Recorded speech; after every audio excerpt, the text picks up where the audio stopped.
Pretty good. We got a Speedmaster header kit. There's our old Chinese header where the O2 sensor blew out and it cracked. They did not have great penetrating welds. So we put the longer tube header in. I don't know if you can't really see it. Yeah.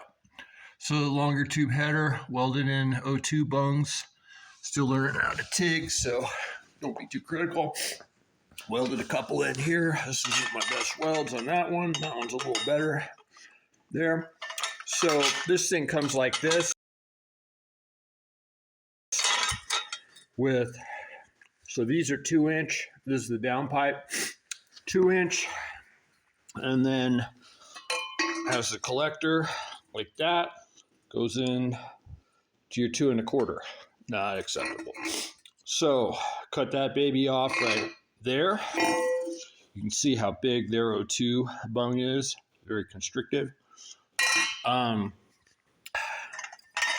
Speedmaster put it together, but they did not grind that out very well. So I came back in and touched it up so it would kind of merge a little bit better, do a little bit more scavenging.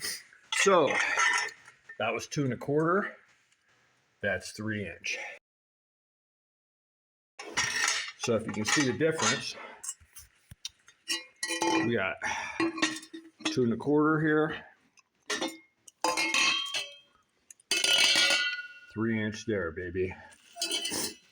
That's what we're looking at. That's what we're gonna do. That's gonna have a nice merge. Then I think we're gonna have some horsey power. Magic YesWelder and the card I built for it.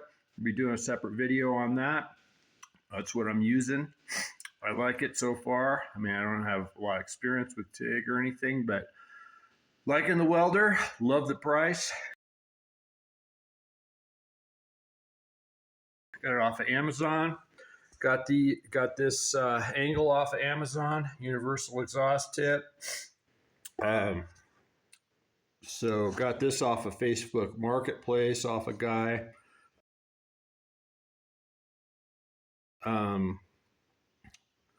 Oh, one thing, when you weld these O2 bungs in, you know, I had the welder turned down to like 50 amps because this stuff's fairly thin.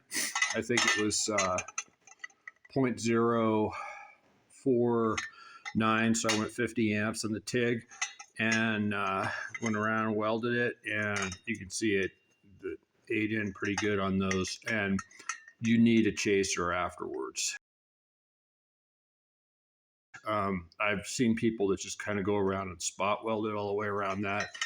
Probably not a bad idea because, man, these things do not like the heat, and this stainless steel is sticky when you after you weld it.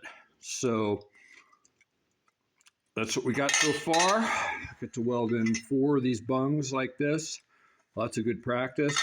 I'm thinking this is going to be a lot easier. Probably trim it back a little bit more once I figure out the length on that tube and everything. I'm kind of hoping I can use this flare. I might have to like move it back because you can see I'm gonna have to be shorter here. So I may move this back and weld it. I may just cut it, flare that baby down.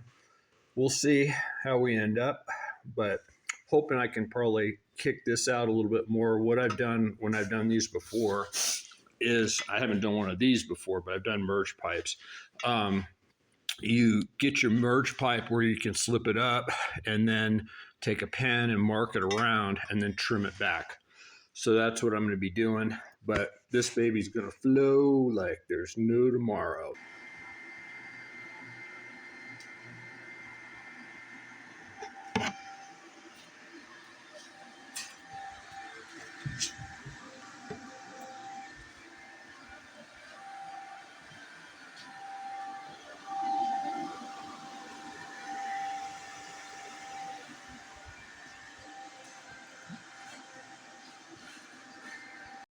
All right, so this is what we ended up with.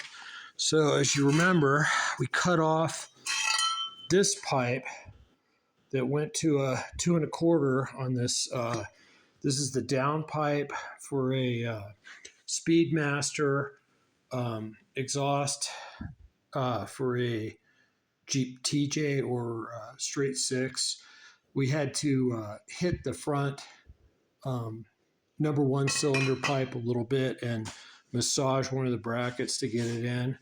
But this is what we ended up with. You can see we don't judge the welds, but ended up with the 3-inch right here. You can see the difference between the 3-inch and the 2 1/4 that Speedmaster had right there. So 3-inch all the way back to there, that's 2 1/2 because my dad has a Banks exhaust in it. But that's what we ended up with. Had to do a little 45, 1-inch, 45. But that's what we got. Should flow crazy next to stock. So this is our Rubicon that we put the Speedmaster exhaust in. Here's the exhaust. I think you can see it in there. It's got the header and the downpipe. And this is the one we did the pull that on. Got a little leak there we got to do where it goes to the cat back. Still thinking about going 3-inch all the way back. But if you want to hear what it sounds like, here's what it's got the Banks cat back.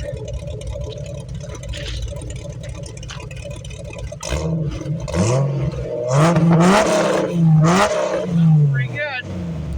Like and subscribe.